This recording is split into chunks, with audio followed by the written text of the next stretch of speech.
Berenice Reyes, soy colaboradora del Laboratorio de Innovación Económica y Social de aquí de la Universidad Iberoamericana Puebla.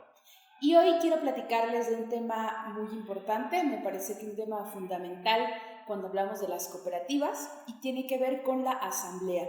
¿Por qué es importante la asamblea? Porque la asamblea es ese espacio donde se ejercen, donde se viven los principios y los valores de una cooperativa o de una empresa de economía social. Bueno, antes de hablar de la estructura de la asamblea, me gustaría platicarles de los órganos de gobierno de una cooperativa. Tenemos la Ley General de Sociedades Cooperativas aquí en México, que define los diferentes órganos de gobierno en una cooperativa. La ley estipula 3 órganos fundamentales: la Asamblea General, el Consejo Administrativo y el Consejo de Vigilancia. La Asamblea General va a ser siempre el órgano de mayor importancia y fundamental en la cooperativa. Después tenemos el Consejo Administrativo. El Consejo Administrativo es el órgano ejecutivo de la sociedad cooperativa y se encarga del proceso de administración y de gestión de la sociedad cooperativa. Obviamente es la representatividad o la representación de la sociedad. El Consejo Administrativo está formado por 3 personas, un secretario, un presidente y un vocal. Para cooperativas con menos de 10 socios, no es necesario hacer toda esta estructura del Consejo Administrativo, simplemente se nombra un administrador. Bueno, el tercer órgano de gobierno es el Consejo de Vigilancia. El Consejo de Vigilancia tiene como función acreditar, evaluar que los elementos y los principios de la cooperativa se lleven a cabo bajo un proceso de transparencia, rendición de cuentas, etc. El Consejo de Vigilancia, al igual que el Consejo Administrativo, está formada por 3 personas: secretario, presidente y vocal. De la misma forma, cuando tenemos un número menor de 10 socios, se coloca un representante como el Consejo de Vigilancia. Después de estos 3 órganos de gobierno, la sociedad cooperativa puede definir e implementar otras comisiones. Es decir, la cooperativa decide que tendremos una comisión de educación, ¿no? Por ejemplo. Pero esa ya es una libertad de la cooperativa según lo decide en la asamblea. Puede implementar las comisiones que considere. Entonces, bueno, después de haber visto estos 3 órganos de gobierno, como habremos observado, la asamblea es el máximo órgano de gobierno de una cooperativa. Es decir, es la autoridad suprema, la que define el rumbo de la cooperativa y cómo se va regulando y operando la sociedad cooperativa. ¿Quiénes forman la asamblea? ¿Quiénes son los encargados de la asamblea? Todos los socios de la cooperativa o los asociados habilitados. Y esto es importante, hacer la diferenciación. Cuando se convoca a la asamblea, los que son acreditados como socios habilitados son los socios que no tienen deudas o cuotas en la cooperativa, que no tienen deudas en alguna membresía o que no han tenido una sanción, no tienen una sanción en ese momento de la cooperativa, es decir, socios regulares, ¿no? Los socios irregulares que por algún momento tengan alguna deuda de cuota o hayan sido sancionados, en ese momento no se consideran habilitados dentro de la asamblea. Bueno, pues como decíamos, la asamblea está formada por todos los socios o los asociados habilitados y la preside el Consejo de Administración. Usualmente quien convoca a la asamblea es el Consejo de Administración, aunque también de forma extemporánea la puede convocar el Consejo de Vigilancia por alguna irregularidad que haya identificado, o la pueden convocar los socios este porcentaje depende de la ley que esté regulando en el país, ¿no? Pero, por ejemplo, aquí en México, con el 15% de los socios se puede llamar a una asamblea. Bien, bueno, ¿qué tipos de asamblea existen? Tenemos 4 tipos de asamblea: la asamblea de constitución, la asamblea de liquidación, la asamblea ordinaria y la asamblea extraordinaria. Las primeras 2, la de constitución y de liquidación, solo se realizan una vez en toda la vida de la sociedad cooperativa. La de constitución, pues como su nombre lo dice, se genera cuando se va a formar la sociedad cooperativa, ¿no? La organizan, está presidida por los socios fundadores. Ahí tiene que quedar muy bien estipulado quiénes son los electos para dirigir los diferentes órganos de gobierno. Y un elemento importante es que tienen que quedar estipuladas las bases constitutivas de la cooperativa. ¿Qué son las bases constitutivas? Pues el reglamento general de la cooperativa, ¿no? El estatuto de cómo va a operar la cooperativa. Bueno, en esta asamblea de construcción o de consolidación tienen que estar estos elementos y se levanta al final el acta de asamblea, que va a ser el acta constitutiva de la sociedad. Bueno, eso es la única vez que se realiza.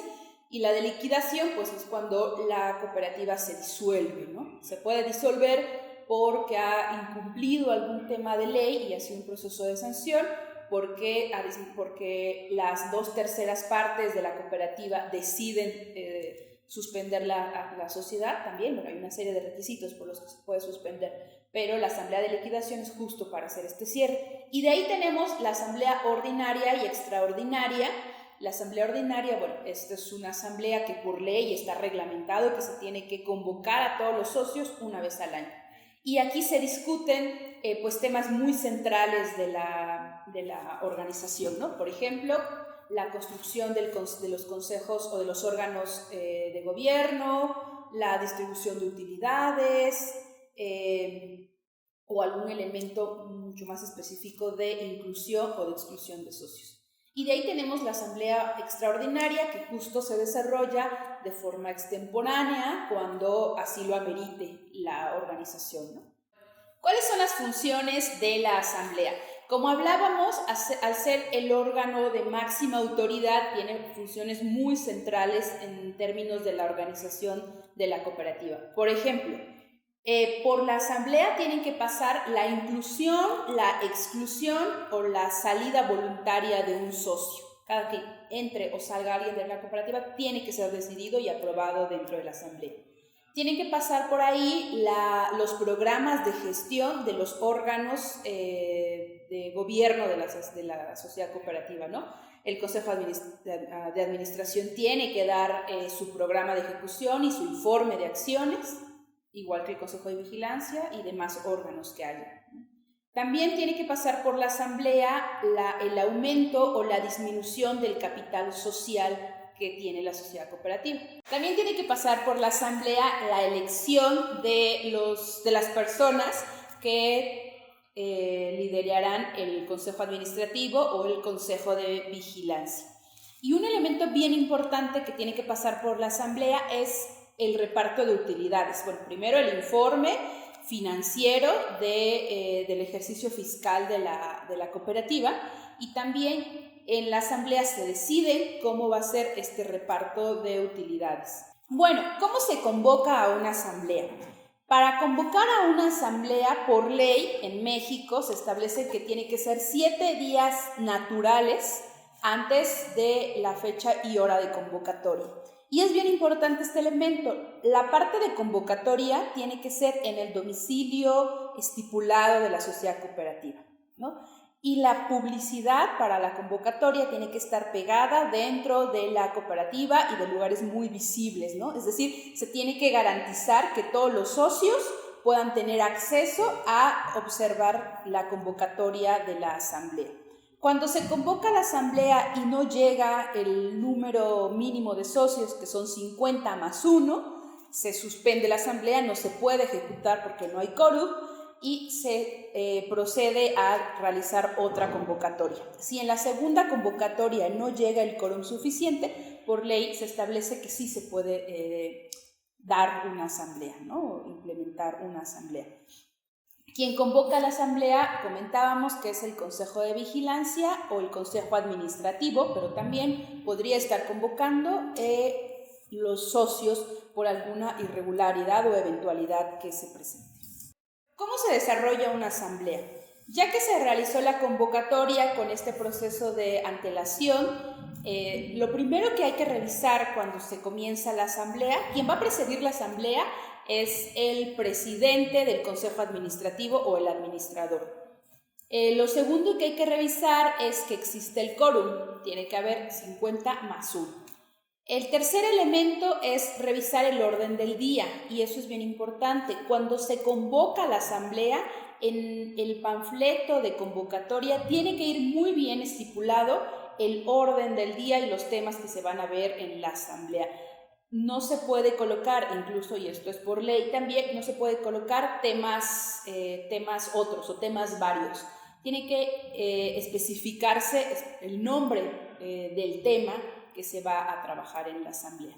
Entonces, cuando ya estamos en la asamblea, hay que leer el orden del día y hay que validar por los socios que este orden del día sea correcto, y hay que preguntarle a los socios si consideran necesario incluir algún otro tema dentro del orden del día. Si esto no sucede, bueno, se procede a revisar cada uno de los temas estipulados en el orden del día.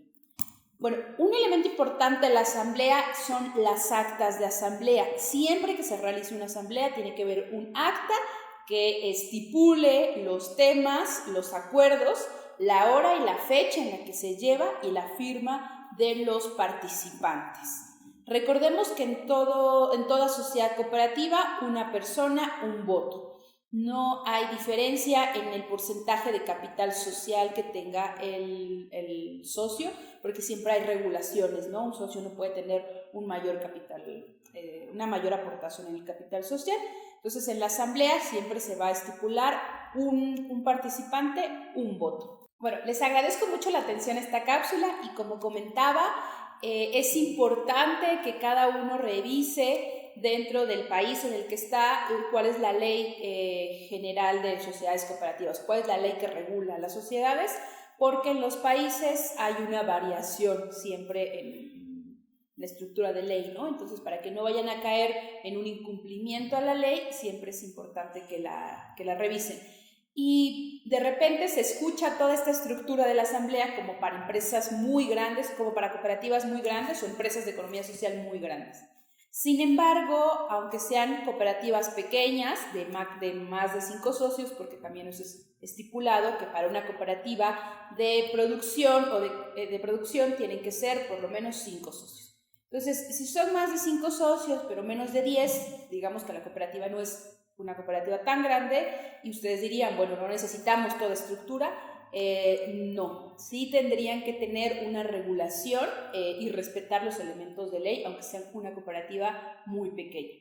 Comentarles también que si son una cooperativa de ahorro o de préstamo, pero una cooperativa de ahorro y préstamo, hay una normatividad muy distinta, a menos en México y seguramente en sus países, porque todas las cooperativas de ahorro y préstamo están reguladas por la ley bancaria y de valores. Entonces, también tienen toda una estructura pues mucho más fiscalizada, mucho más obligada en cumplimiento de cosas muy delimitadas, ¿no? Por ejemplo, en el Consejo Administrativo está mucho más supervisado, o de las comisiones o de los órganos de gobierno tienen que tener un auditor interno, y bueno, una serie de elementos más, ¿no? Entonces, si son este tipo de sociedades, les pedimos que sí pongan mucho ojo de que otras leyes las regularían. Y bueno, les agradezco mucho la atención y un saludo.